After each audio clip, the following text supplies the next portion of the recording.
When the kids eat us out of house and home, we just eat groceries from...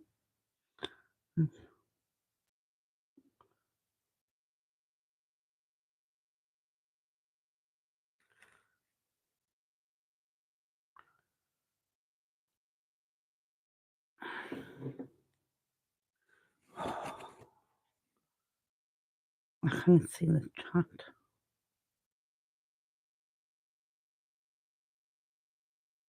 How do I see it? Oh, no. I see the chat. Right. Put that there a minute.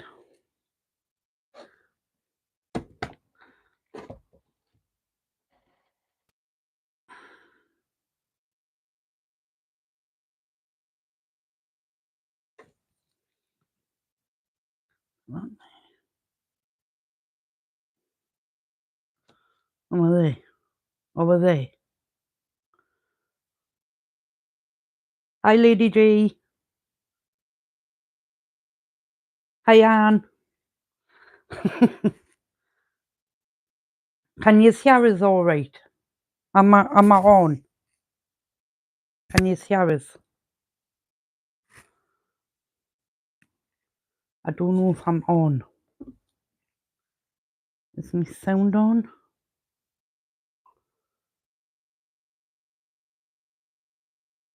Hi, Jessica. Right. You can hear us. Oh, I'm nervous. I'm nervous.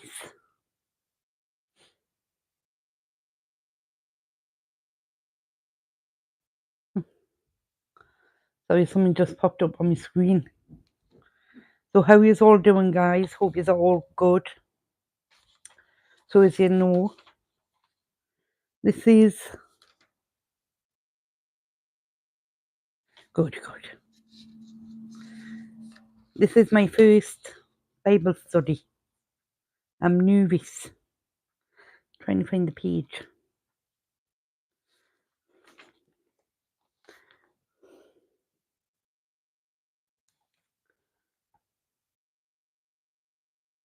You're feeling wasted? That's not good. Hello?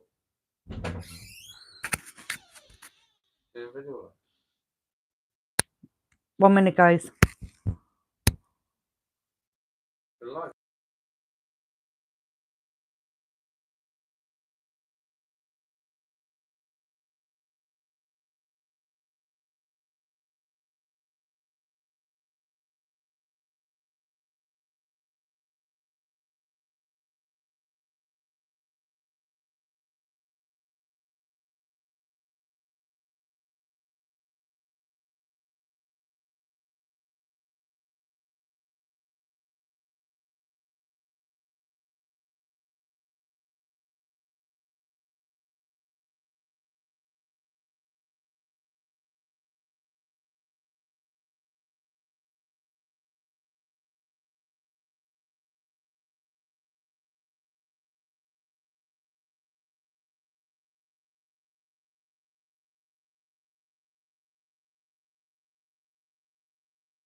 Right. Sorry about that, guys.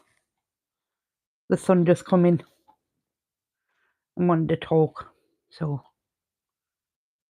I'm back.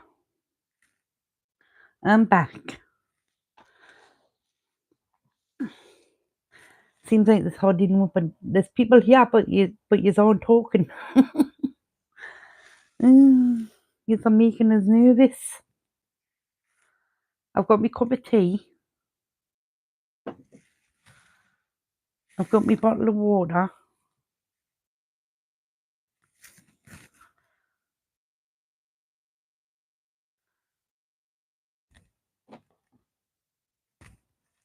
Guys, please talk. Let us know that he's on there. I'm on. I'm on. Right.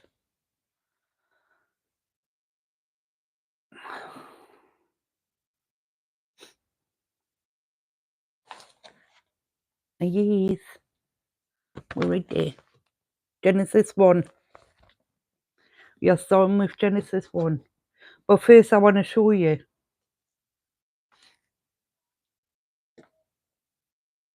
me Bible collection. I do. I want to show you my Bible collection. So this one is my oldest. It is. This is 220-year-old. This one right here. It's a little damaged on the back. Well, it is damaged on the back. It needs repaired. So this is my oldest. This one is the second oldest. Right here. Very small print. Very, very small print. And then I've got a book of hymns. And this is also a book of hymns. And these are the two most recent. Well, the two, both the same. And this is me recent one. So we're going to start from the beginning. I'm going to stop babbling on. And yes, for anybody joining, this is a Bible study. Oh, I'm nervous.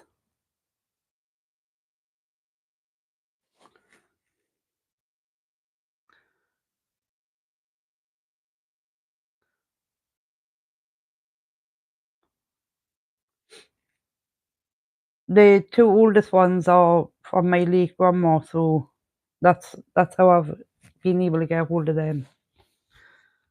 But it doesn't matter when you got hold of one, you've got one.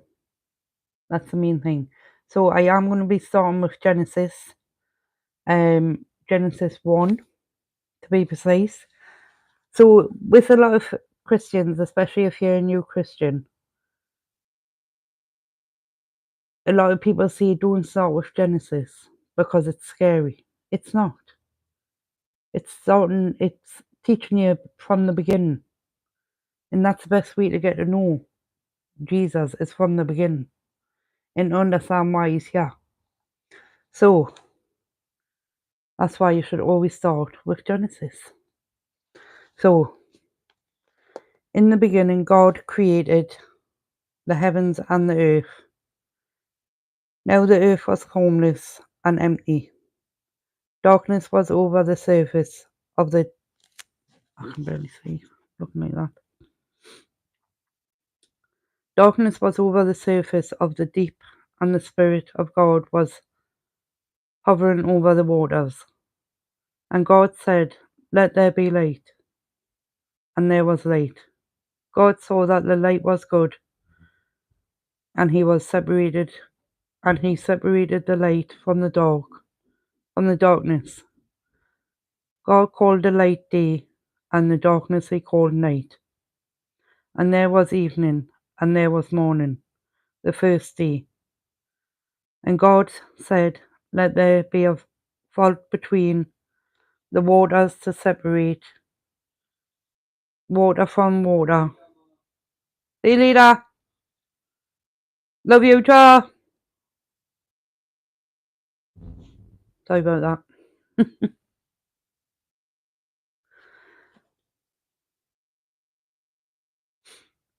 Wait, where was I? God called the vault sky, and there was evening, and there was morning, the second day. And God said, "Let the water under the sky be gathered to one place, and let dry ground appear." And it was so.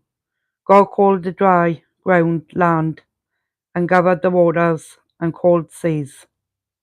And God saw that it was good. Then God said, "Let the land produce vegetation, seed bearing, plants and trees on the land that bear fruit with seed in it, according to the various kinds." And it was so. The land produced vegetation, plants bearing with seeds according to their kinds, and trees bearing fruit with seeds in it according to their kinds. And God saw that it was good. And there was evening, and there was morning, and the third day.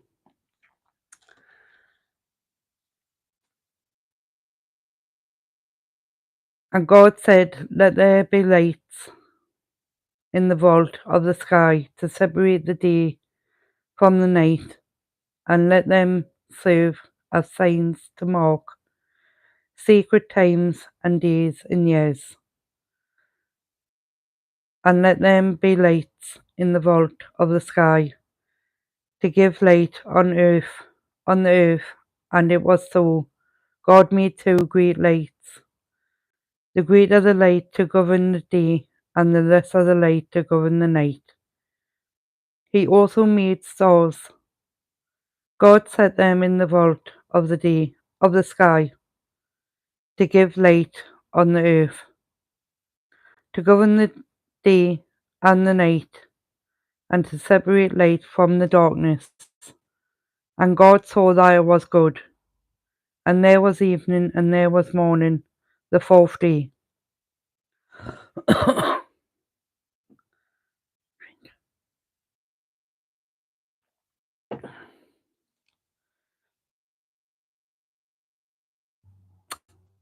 And God said, let the water teem with living creatures, and let birds fly above the earth across the vault of the sky.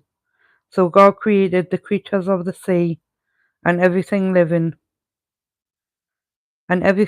thing with which the water teems and that moves above it, according to their kinds, and every winged bird according to its kind.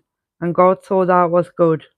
God blessed them and said, be fruitful and increase in numbers, and fill the water in the seas, and let the birds increase on the earth. And there was evening, and there was morning, the fifth day. And God said, let the land produce living creatures according to their kinds, the living stock, the creatures that move along the ground, and the wild animals, each according to its kind. And it was so. God made the wild animals according to their kinds, the living stock according to their kinds, and all the creatures that move along the ground according to their kinds. And God saw that was good. Then God said, let us make mankind in our image, in our likeness, so that they may rule over the fish in the sea, and the birds in the sky, over the livestock, and all the wild animals, and all over the creatures that move along the ground. So God created mankind in his own image. In the image of God he created them, male and female he created them. God blessed them and said to them, be fruitful and increase in number. Fill the earth and subdue it. Rule over the fish in the sea and the birds in the sky, and over every living creature that moves on the ground. Then God said, I give you every seed bearing plant on the face of the whole earth, and every tree that has fruit and seed in it. They will be yours for food, and to all the beasts of the earth, and all the birds in the sky, and all the creatures that move along the ground, everything that has breath and life in it. I give every green plant for food. And it was so. God saw all that he had made, and it was very good. And there was evening, and there was morning, the sixth day. Oh, how did I do? Was I all right? Was I all right on that one? I don't feel like I'm that much of a confident talker, you know. Oh, I can read fine in my head, but reading out loud is like,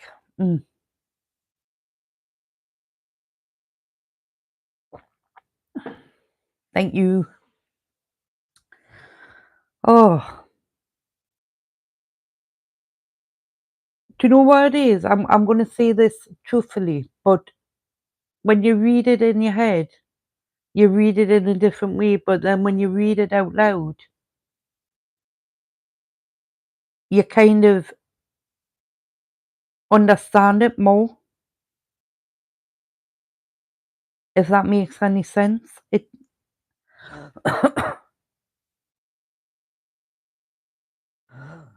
it kind of like, it makes more sense. Do you know what I mean? Now, I've never really thought of it that way, because obviously when I read it, normally I'm not reading aloud. I'm reading like in my head, so I'm kind of like saying it in my head. But now that I'm reading it out loud, I'm kind of seeing a different picture, you know? So I kind of like that. I do like that. I do. That I'm seeing it in a different light, you know? I've, I, I must admit, I am kind of liking reading it out loud. I'm not going to lie.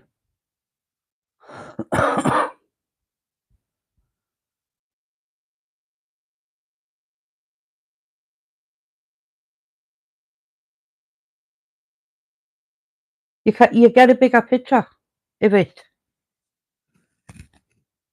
And that's one thing about the Bible I have to say, is that it doesn't matter how many times you read it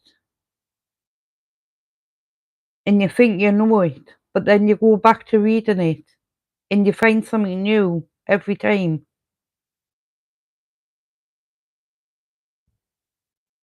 And that's what's just happened there.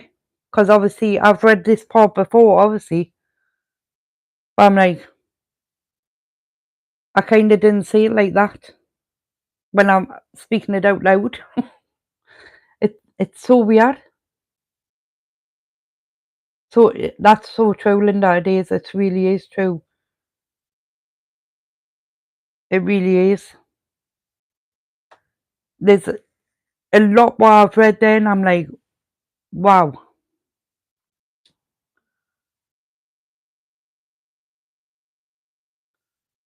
that's so true. Sipping.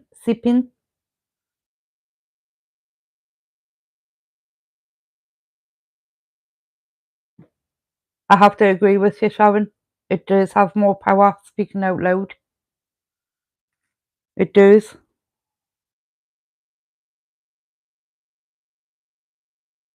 So I'm going to continue on. Will I do Genesis 2 as well? I will, because it's going on Adam and Eve. Because that's what I want to see as well. So we'll read Genesis 2 first, because that's what I'm seeing with what I've just read there. I'm like, okay, you know. I'll get on to that in a minute once I've read Genesis 2. I should have had my ring light on so I could see better the page. Thus the heavens and the earth were completed in all their vast array. By the seventh day, God had finished the work he had been doing. So on the seventh day, he rested from all his work. Then God blessed the seventh day and made it holy, because on it he rested from all the work of the creation that he had done. And obviously that is different for all religions. Obviously for, I want to say, for Christianity, it's Sunday. For Judaism, it's Saturday, and for Islam, it's a Friday. So it's all different. But we're talking about Christianity here. But we'll get into that later on as well. Shall we question that as well? So one, Adam and Eve. This is the account of the heavens and the earth when they were created, when the Lord God made the earth and the heavens. Now no shrubs had yet appeared on earth, and no plants had yet sprung up, for the Lord God had not sent rain on earth, and there was no one to work the ground. But streams come up from the earth and watered the whole surface of the ground. Then the Lord God formed a man from the dust of the ground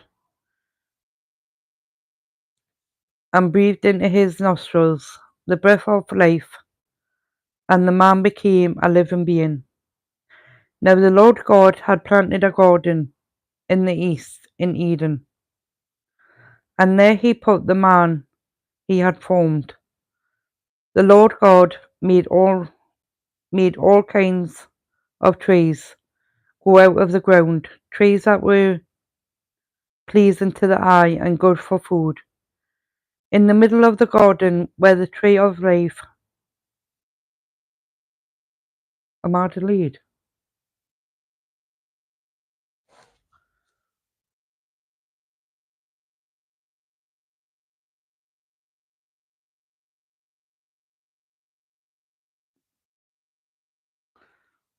Sorry. I'm getting distracted. Sorry. Right, where was I?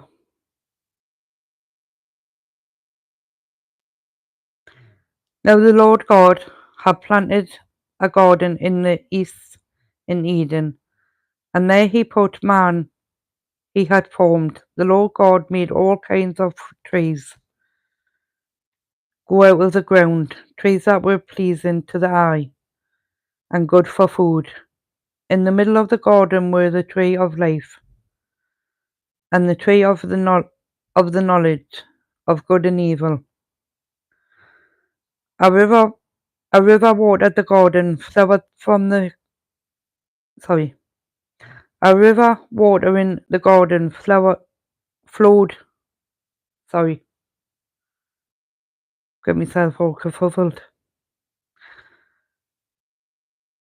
A river watering the garden flowed from Eden.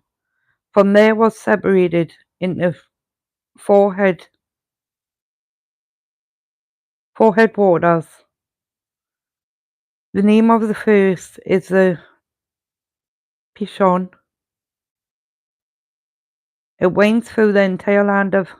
This is where I'm going to get. This is where I'm going to get kerfuffled with the names. So I do apologise.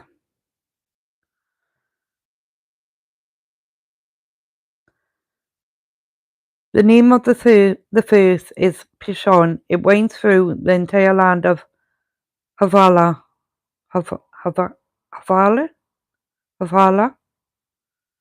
where there's gold. The gold of that land is good. Aromatic resin and oinks are also there. The name of the second river is Gihon. It winds through the entire land of Cush. The name of the third river is Tigris. It runs. I've heard of that before. It runs along the east side of Ashur, and the fourth river is Euphrates. I know that one as well. Euphrates.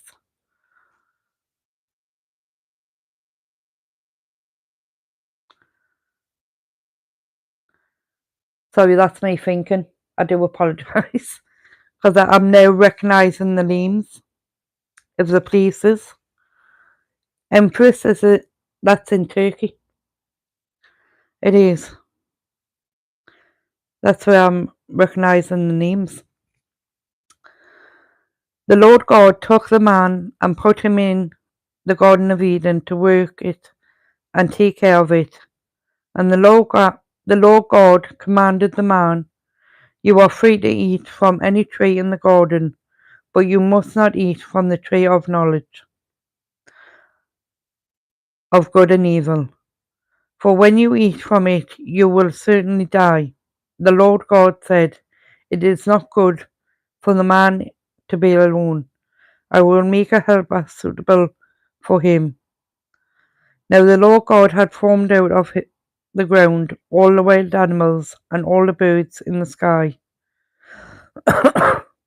He brought them to the man to see what he would name them. And whatever the man called each living creature, that was its name. So the man gave names to all the livestock, the birds in the sky, all the wild animals. But for Adam, no suitable helper was found. So the Lord God caused the man to fall into a deep sleep. While he was sleeping, he took one of the man's ribs and then closed up the place with flesh. Then the Lord God made a woman from the rib he had taken out. Again. Then the Lord God made a rib. No. Then the Lord God made a woman from the rib he had taken out of the man, and he had brought her to the man. The man said, "This is now bone of my bones, the flesh of my flesh. She shall be called woman, for she was taken out of a man. That is why a man leaves his father and mother and is united to his wife. They become one flesh." Adam and his wife were both naked, and they felt no shame. I do apologise for the few mishaps there. From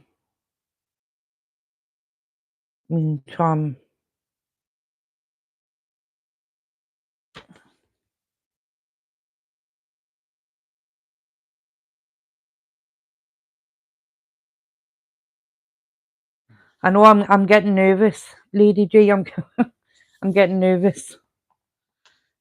I shouldn't.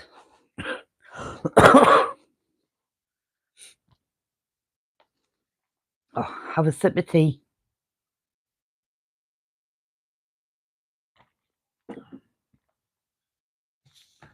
Have a sip of tea. Oh.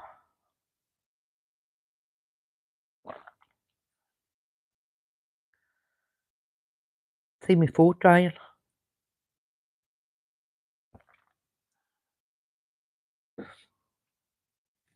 Oh. So I'll do Genesis 3, the fall. I will get better at this once the nerves pass. I can feel myself going red.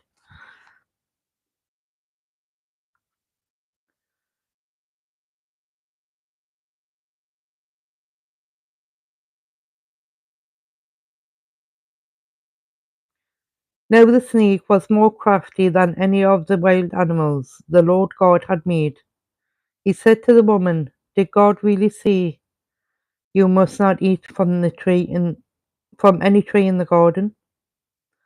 The woman said to the snake, "We may eat fruit from the trees in the garden, but God did not say you must not eat fruit from the tree that is in the middle of the garden, and you must not touch it, or you will die." "You will certainly not die," the snake said to the woman, "for God knows that when you eat from it, your eyes will be opened, and you will be like God, knowing good and evil." When the woman saw that the fruit of the tree was good for food and pleasing to the eye, and also desirable for gaining wisdom, she took some and ate it. She also gave some to her husband, who was with her, and he ate it. Then the eyes of both of them were opened. They realized that they were naked, so they sewed fig leaves together and made coverings for themselves. Then the man and his wife heard the sound of the Lord God as he was walking in the garden in the cool of the day, and they hid from the Lord God among the trees of the garden.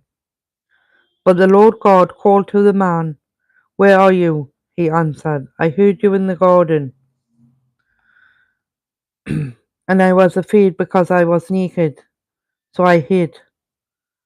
And he said, "Who told you that you were naked? Have you eaten from the tree from which I commanded you not to eat?" The man said, "The woman you put here with me, she gave me some fruit from the tree, and I ate it."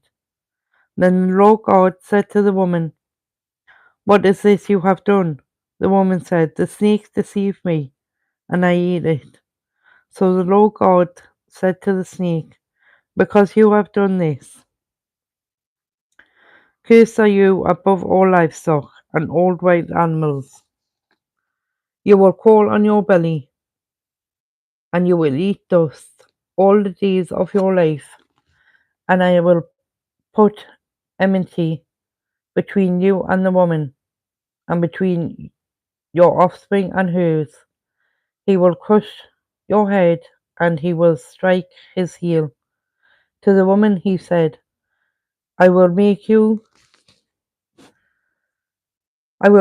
pains in childbearing very severe. With painful labour you will give birth to children. Your desire will be for your husband, and he will rule over you. To Adam he said, because you listened to your wife and ate fruit from the tree about which I commanded you, you must not eat from it. Cursed is the ground because of you. Through painful toil you will eat food from it.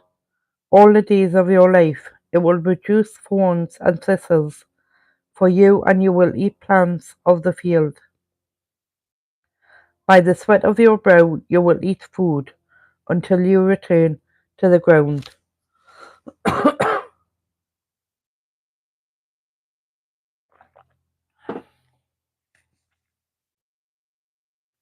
Till you return to the ground, since from it you were taken, for dust you are, and to dust you will return.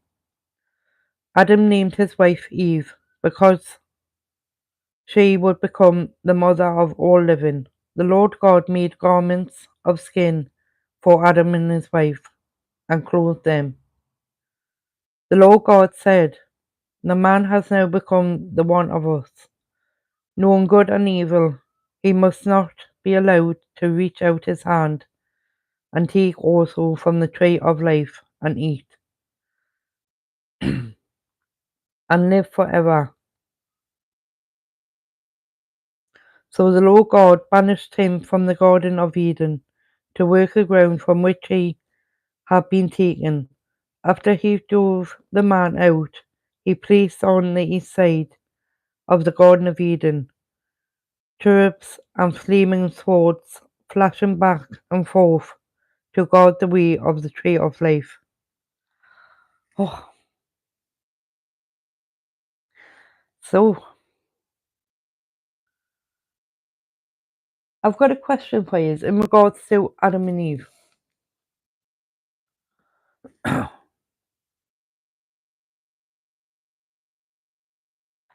Because obviously this is a Bible study, we're going to be asking questions.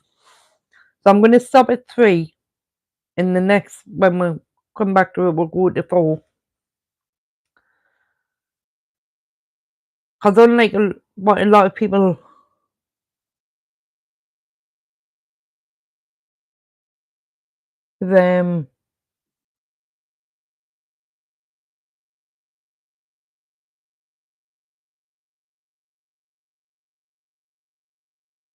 I can't say the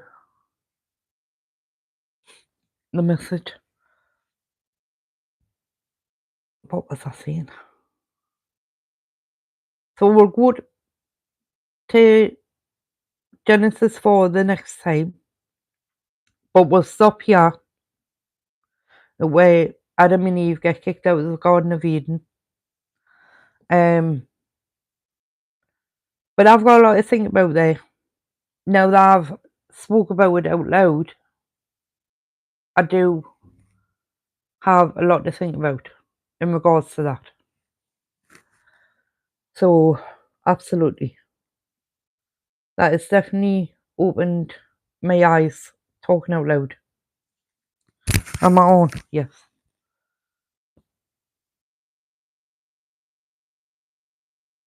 I honestly never thought about speaking out loud because I'm not used to talking in my head like when I'm reading. So, I forgot to bring my notebook up on this. I have. I bought everything else.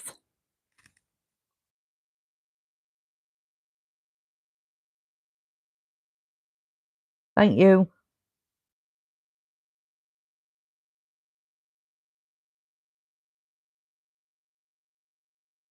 We haven't gotten that far yet, Anne. But yes, they did. Well, that's Cain and Abel, isn't it? That's Cain and Abel who done that. Unfortunately. But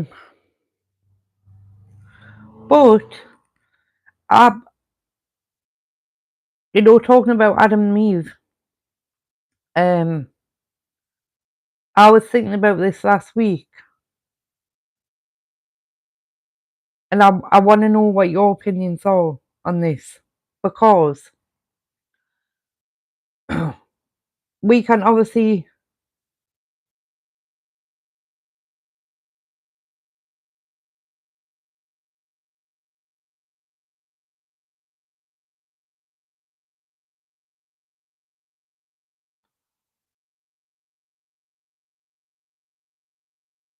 is it?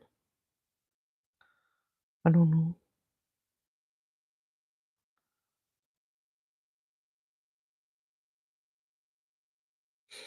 So, as I was saying, I was thinking last week, and then I saw a video of somebody actually saying the exact same thing. And I was like, oh.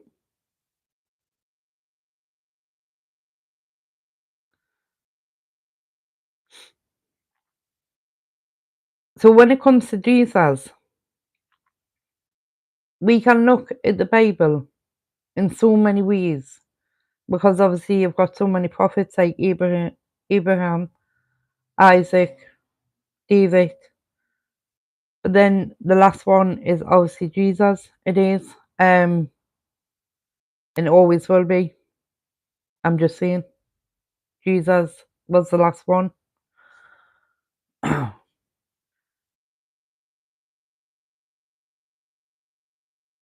When you look at the beginning, you've got Adam and Eve. You have, they lived the perfect life. There was no death. There was no trouble in the world. Then, obviously, Eve ate the apple from the tree, the fruit from the tree, and then they got kicked out of the Garden of Eden. Then you go through all the years and all the other, Abraham and David, Isaac, Solomon, all of them. Then you get the Jesus. They all done bad, but God wanted good to come into the world. Then you've got Jesus, you have.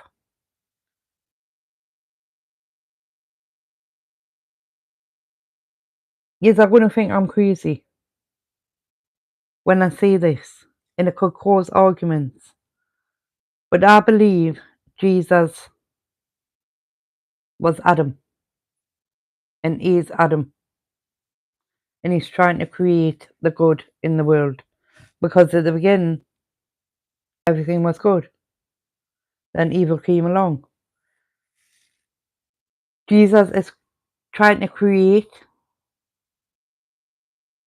and A is creating, if the world allows it, the Garden of Eden again.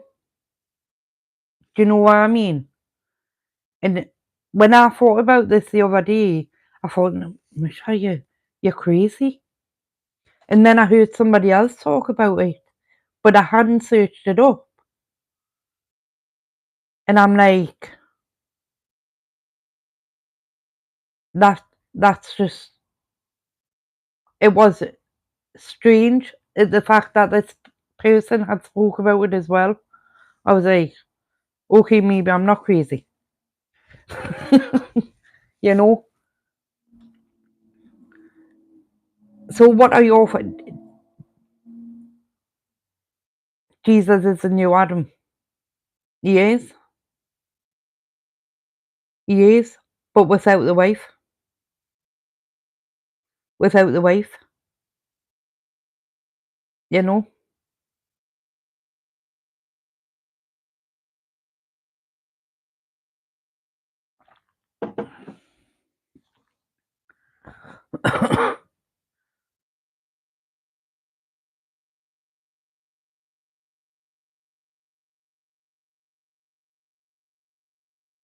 Yes. He did. For all the sins in the past and in the present. You know?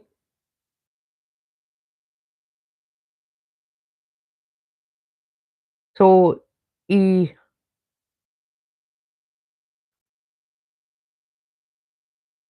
So basically, all the sins of the past, he did come to take them away from the past, the present, to create the new Garden of Eden. People are going to think I'm crazy. I really don't care. Because that popped into my head. And apparently there is somewhere in the Bible that states that. I'm not sure. I'm gonna have to go back and watch that video to see if he does mention it. Where? But there is a part in Genesis what I want to what I do want to get to. And it's a vital point as well for a lot of people. It's a vital point for a lot of people nowadays. So I'm gonna go and write my notes. I am. I'm actually so pleased I've started doing this because now I am actually thinking in a completely different way when reading the Bible. So I want to thank the people who encouraged us to do a Bible study, a live Bible study, because this is definitely made me think in a different way to what I was thinking before. And it's a good way, by the way. Not a bad way, it's a good way. So yes, I am so pleased I've started reading like out loud.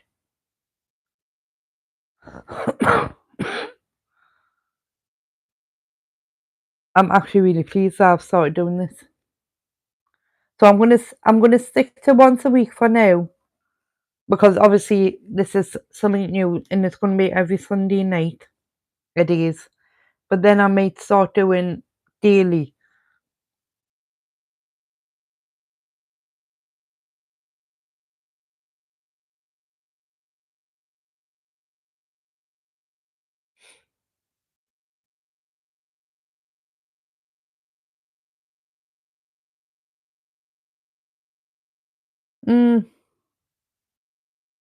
I wouldn't really say that.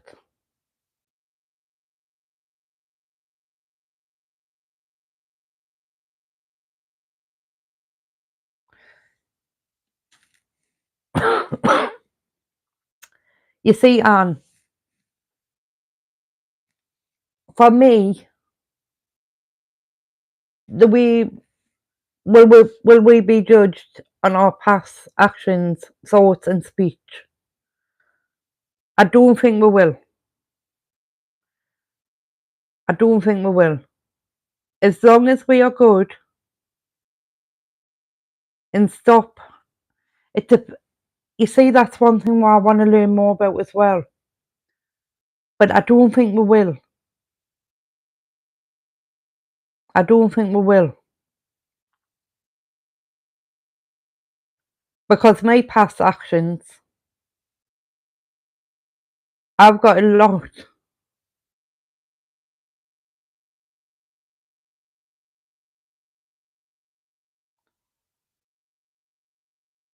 I'm pretty sure that you can get them from a church if you go in and ask them. They can't refuse you a Bible. They can't. So I will go into any church, maybe a cathedral, and ask them for a Bible that you're wanting to, learn more about Christianity, or you would like to read a Bible but you can't get access to it. I would definitely go to a church and ask. They can't refuse you. They can't. Obviously, the one that I've got, I bought, but this is my son's, what he got from school. And they obviously, way back then, and even when I was at school, that they gave you a Bible when you were at school. But the church can't refuse you by giving you a Bible. So I would definitely ask a church or even a cathedral, and they should give you a Bible. To see you're interested in learning about the Bible, could I have a Bible, please? And they'll give you one. They can't refuse you a Bible, but good luck on that.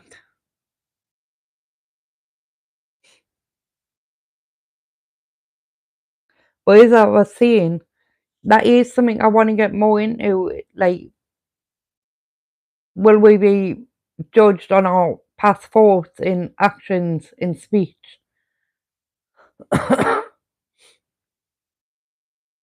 believe that as long as we do good now and have true faith in Jesus and in God,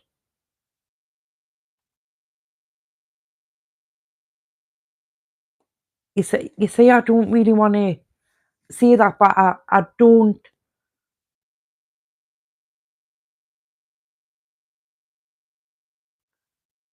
I don't believe we will be judged by God as long as we are good people.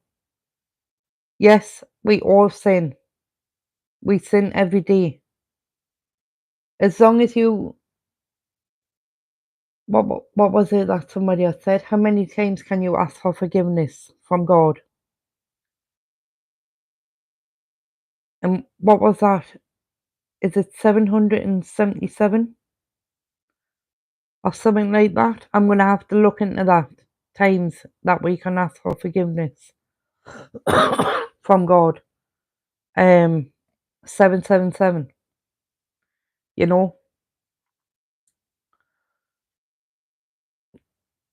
But I don't think we will be judged by our past actions as long as we have found Jesus. I mean,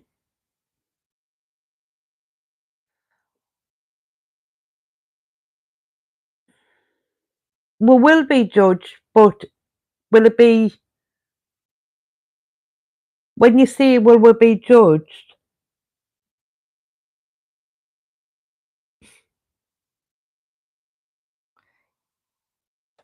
like when you say will we be judged by our past actions and speech and thoughts,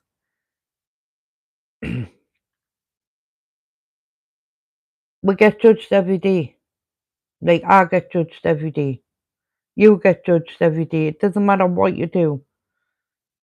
Yes, I do believe we will get judged, but I don't believe. I also believe that God won't judge us severely. Do you know what I mean? Where He's going to forgive with sins, or not forgive with sins. And there's actually a story about that. How a man, he went to church every week, but yeah, when it came to his time to go, like, obviously up to heaven, and he stood at the gates, but God didn't know him. And why didn't he know him? Because when he was in church, he wasn't listening to God. So that way he can't judge it and he can't dismiss you because he doesn't know you. He needs to know you in order for you to pass those gates, you know.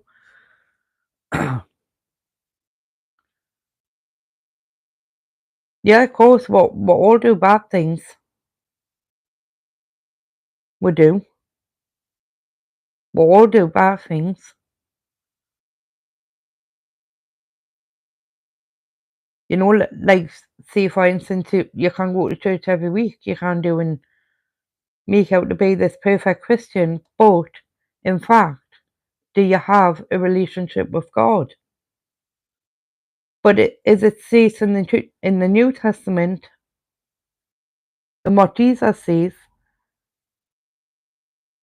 you don't have to go to church. You just need to have a relationship with Him. As long as you've got a relationship with Him and you understand Him and you get Him into your life, you're all good. So you can go to church. I'm not judging anybody.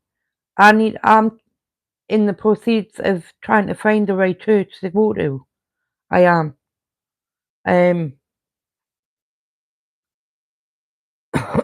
Exactly. Yes, Anne, we do. But like I say, we can go to church every week. We can go to church every day. But have you got a relationship with God? That's what He's saying. You need to have a relationship with Him as well as doing that every week. You can't just do that and think, oh, I'm going to heaven because, I go to church every week. But do you have a relationship with Him? That's the thing. There's a difference. Having a relationship with Him and going there are two different things.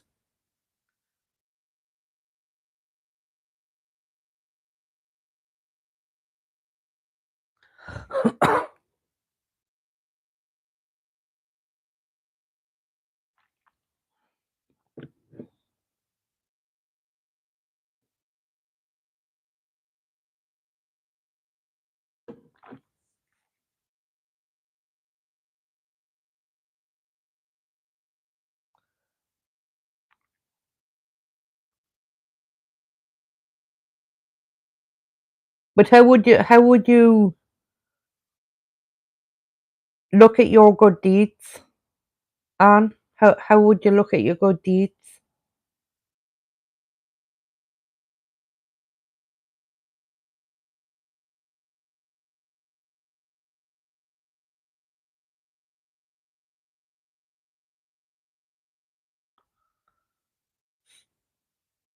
It's like today when I came back from. I thought something else had been written there. Um,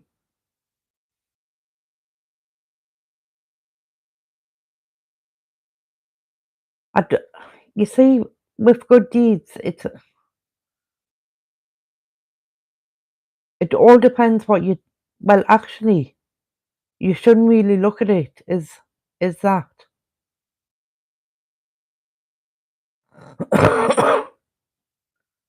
You know, because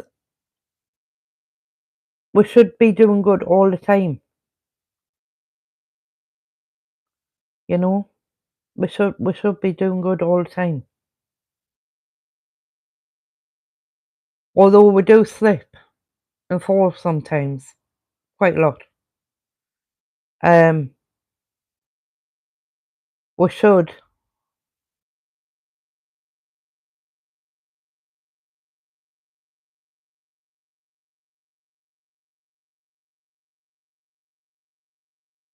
Paula Bennett. I've heard that name.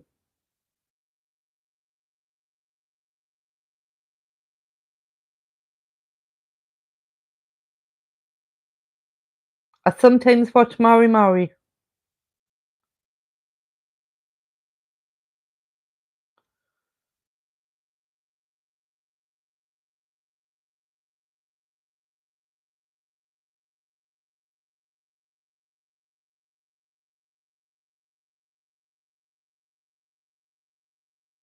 Exactly, DDG. We've got to have a relationship with God.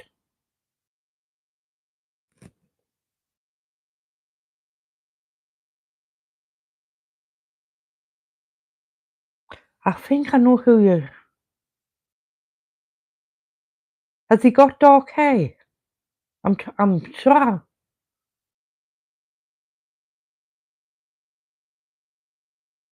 I'm sure I know who you're talking about.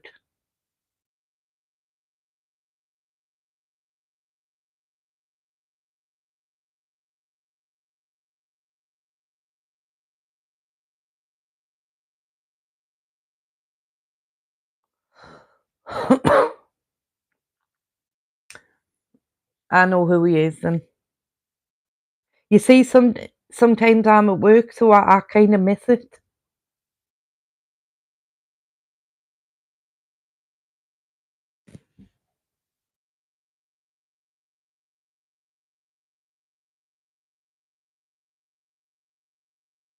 Agreed, Timmy. I agree.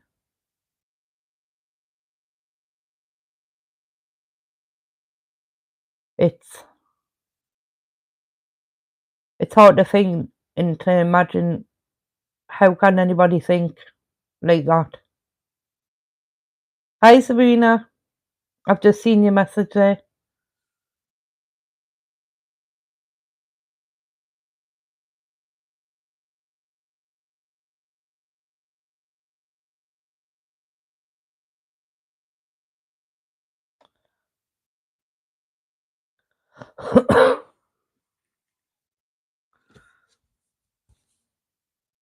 I'm looking at the laptop screen so that I can see the messages here because they disappear easy on the phone.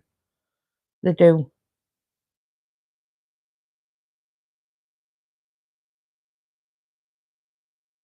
Yeah, we do have to be a better person in general towards others, but definitely, we definitely do. But obviously, you know, unfortunately, that's not the way the world is at the minute. And at the minute, it's getting worse, especially in this country.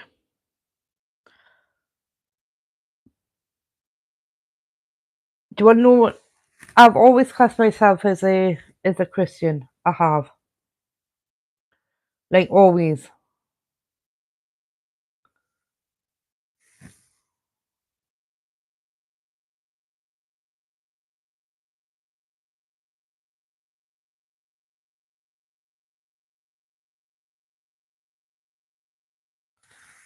I'm gonna get. I'm gonna. I totally understand what you're saying there, Timmy. I totally understand what you're saying there.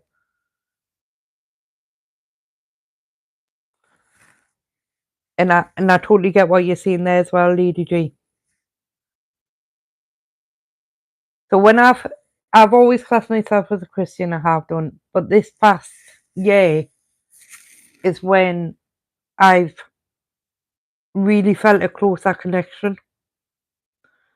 Like, really. I mean, I can talk about many testimonies I can do, especially from my past, because my past is a dark place.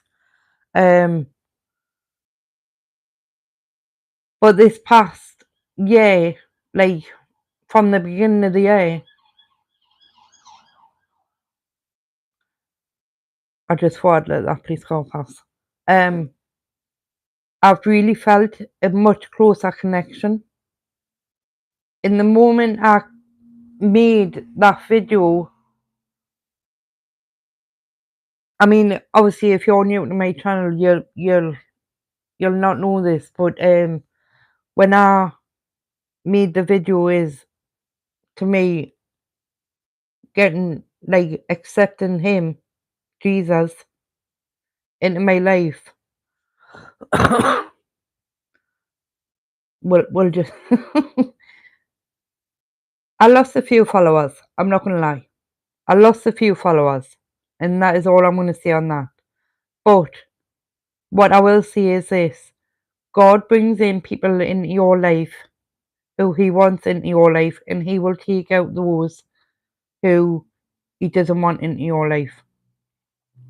So me doing that was kind of a blessing. Do you know what I mean? It was definitely a blessing.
Oh, thank you, Galton Express. Thank you so much. I really do appreciate that. And Jesus is with you too. Hi, Carly. Danny, oh,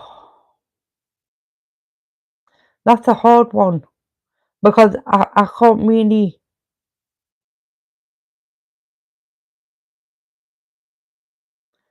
I would have to look more into that.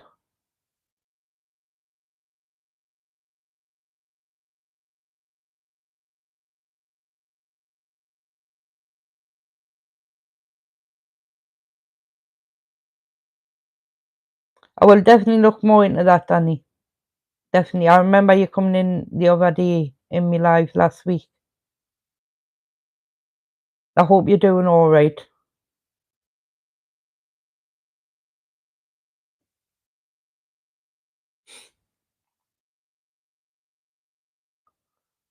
I hope you're doing all right and that you're feeling good. Hi, Ellen.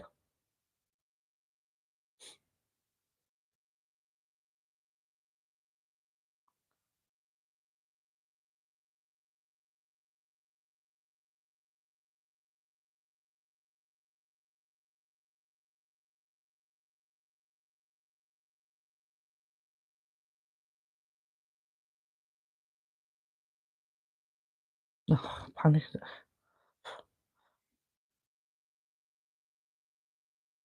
What you doing?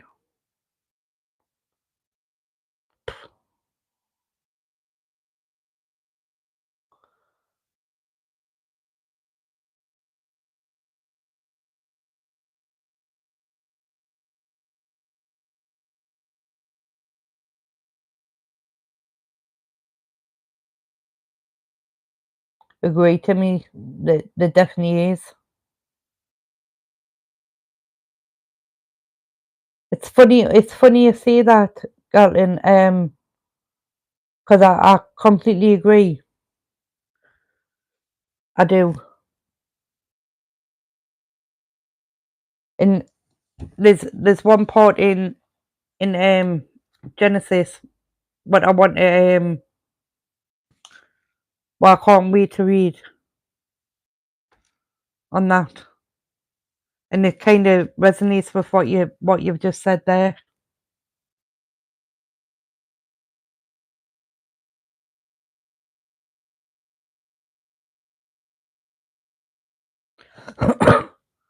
I've got a confession, you know. I do. Have I? I don't think I've ever tried pesto. I don't. I can try. I can try. I can try it. Has anybody ever actually done a confession at church? I've never actually done a confession. Like, ever. I confess to God all the time. God knows in anyways. God knows in anyways. So,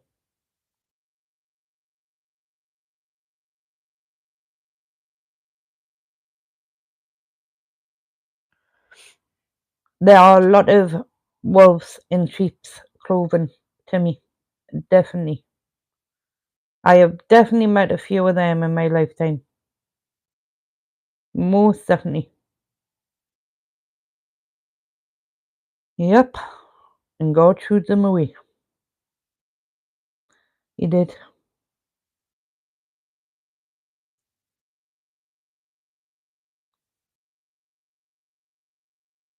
Lady J, you know that's where, for me, that's where I feel like a lot of Christians do judge other Christians on that. Because to me, because it says it in the Bible that we don't need to go to church. We need to go to a room, sit and do a prayer and be with God and God only. So I don't understand why a lot of people do say, well, do you go to church? It's like, well, it doesn't say that in the Bible, you know?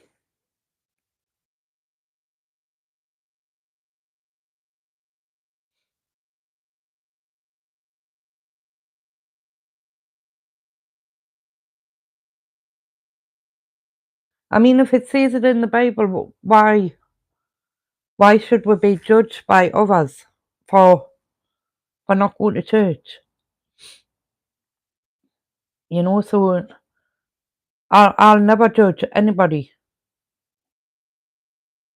who doesn't go to church because, to be honest, I don't go to church either.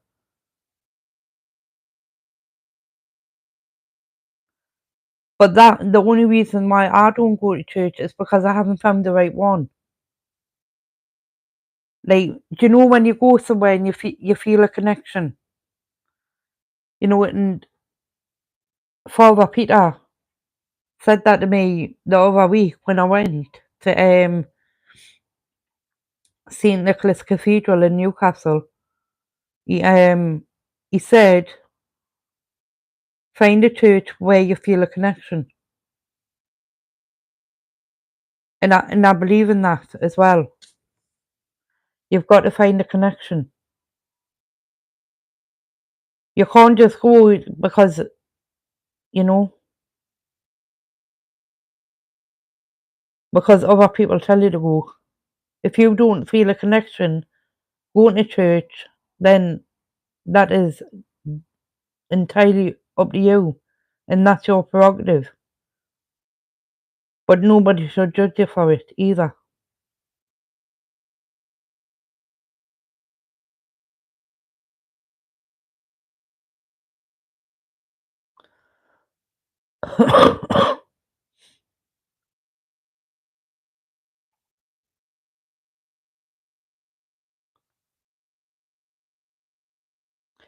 One of the reasons why I like to go to church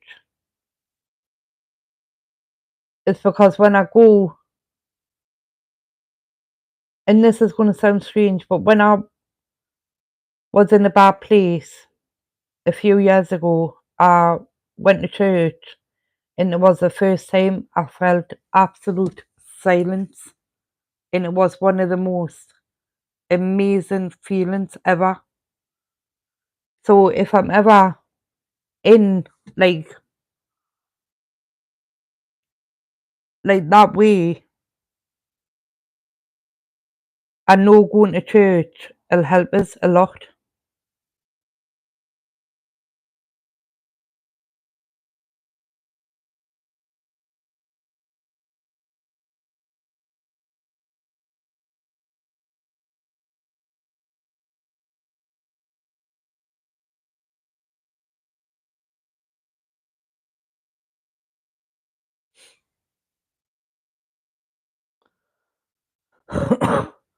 But that's one of the reasons why I like to go to church. It's because you walk in through the doors and it just goes silent, and it's just you and God, and that is it. It's like it's got a protective shield around it. You know what I mean? Oh, people might think I'm crazy by saying that, but honestly, that's how I feel when I walk into any church, unless it hasn't got a good vibe.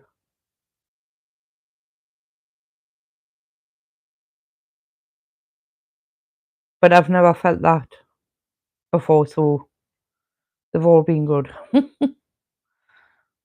They've all been good.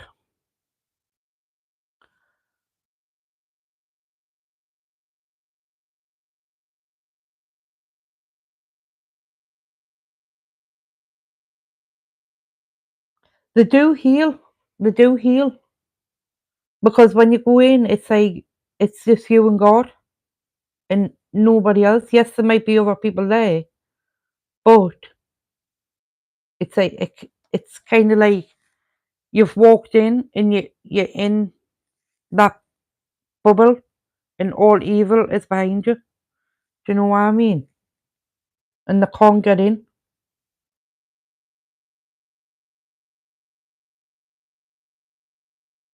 It's a safe space. Yeah. Ellen, we've literally both just said that at the same time.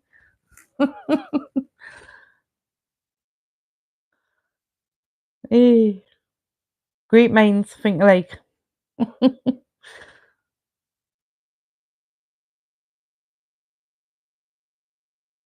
He does, God does live in all of us.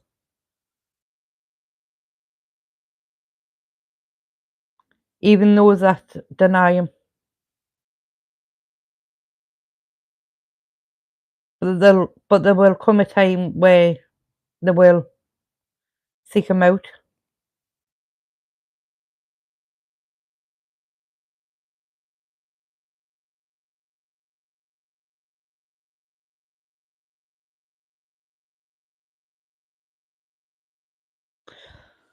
Oh, to me,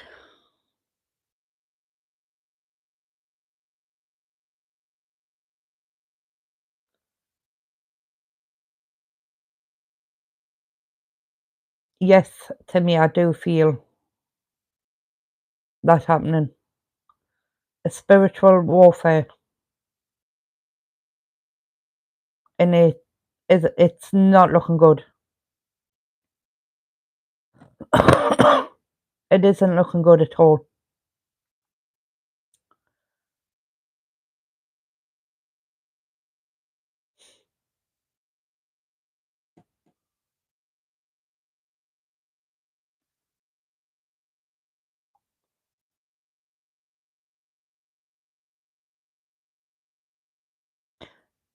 Not all people, Lady G. There are some nice people there. Not all of them, but some nice. It's like when you go to school, they've got the cliques. Do you know what I mean? Got your cliques, and then a new person comes in, and zooms it up, you know, and zooms it up.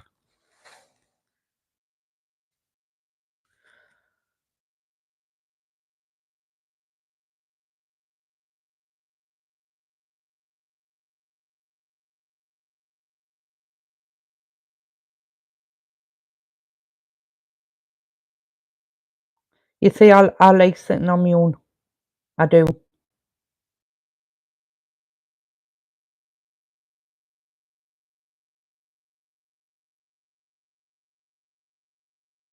It doesn't. It doesn't. It doesn't sit with everybody, but everybody's different. We're all different. I mean, look at Adam and Eve and the snake. They're all different. Different minds.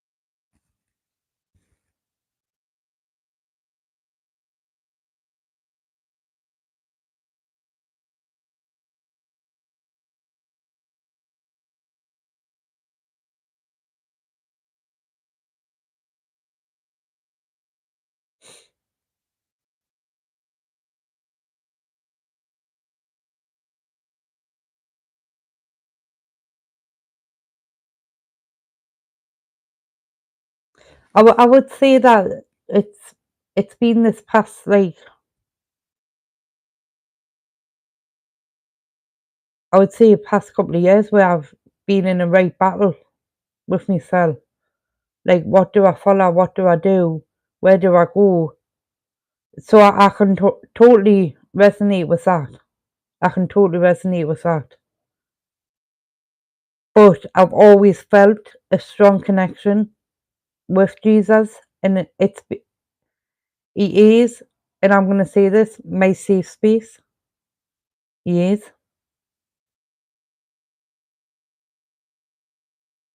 And like Lady J says, when she's at church, she feels a high, like God is, that's true, like God is there.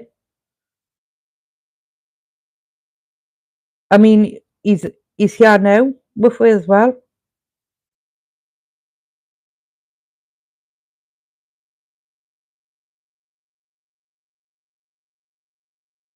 He's walking with you every day. Every day he walks with you.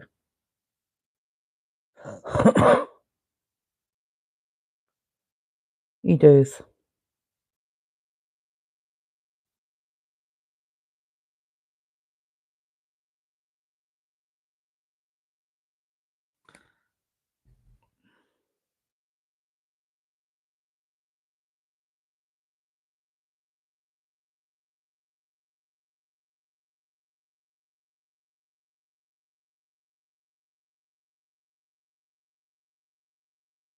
Yep.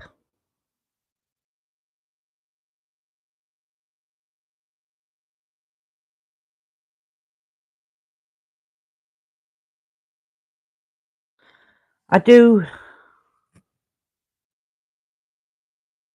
Hiya, Rugby. You as well, darling.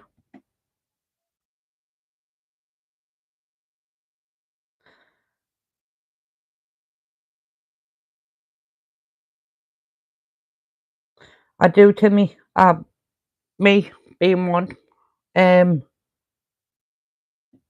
my son, my mum, my dad. I know quite a few. I know quite a few.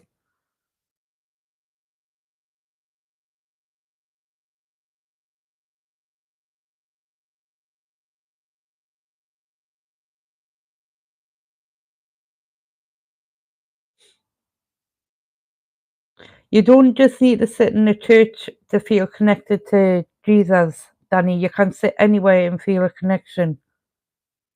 You can.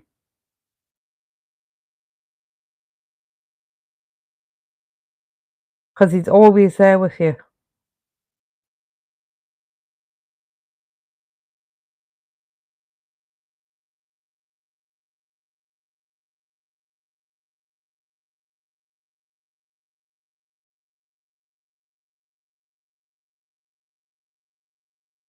As for seeing spirits and ghosts, the answer's yes, I have in the past.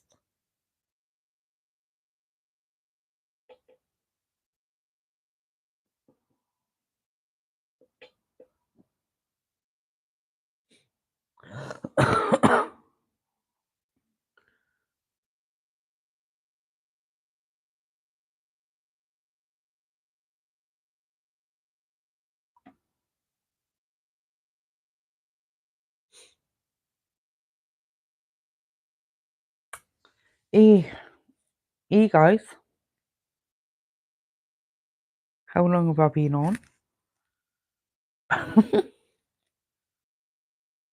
Guys, I'm going to get going because my son wants his tea and I need to make the tea.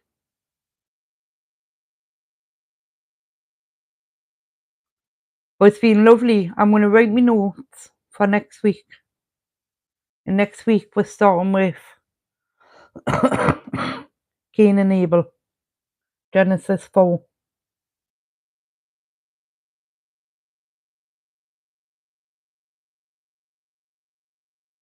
That's the clouds in the sky over the last few days. We've had it up here. We have. Which I'm pleased about. I am pleased about those clouds and that rain.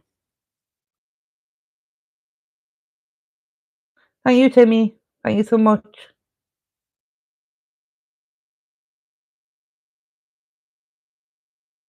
Thank you, Rugby. I appreciate that. I want to say thank you to everybody who joined and who joined in on the conversation. I really do appreciate it. We're in the Bible study. I really do appreciate it. It's been fun. Well, fun. It's been an eye opener. I can say that. It's most definitely been an eye opener, especially for me. Reading out loud and looking at the Bible in a completely different way. Most definitely. I have got a lot of notes to write down. A lot. I have. So I'm going to get going, guys. I'm going to make tea. I want to say thank you so much for coming. I really do appreciate it. I'm not confident enough yet to say a prayer in public.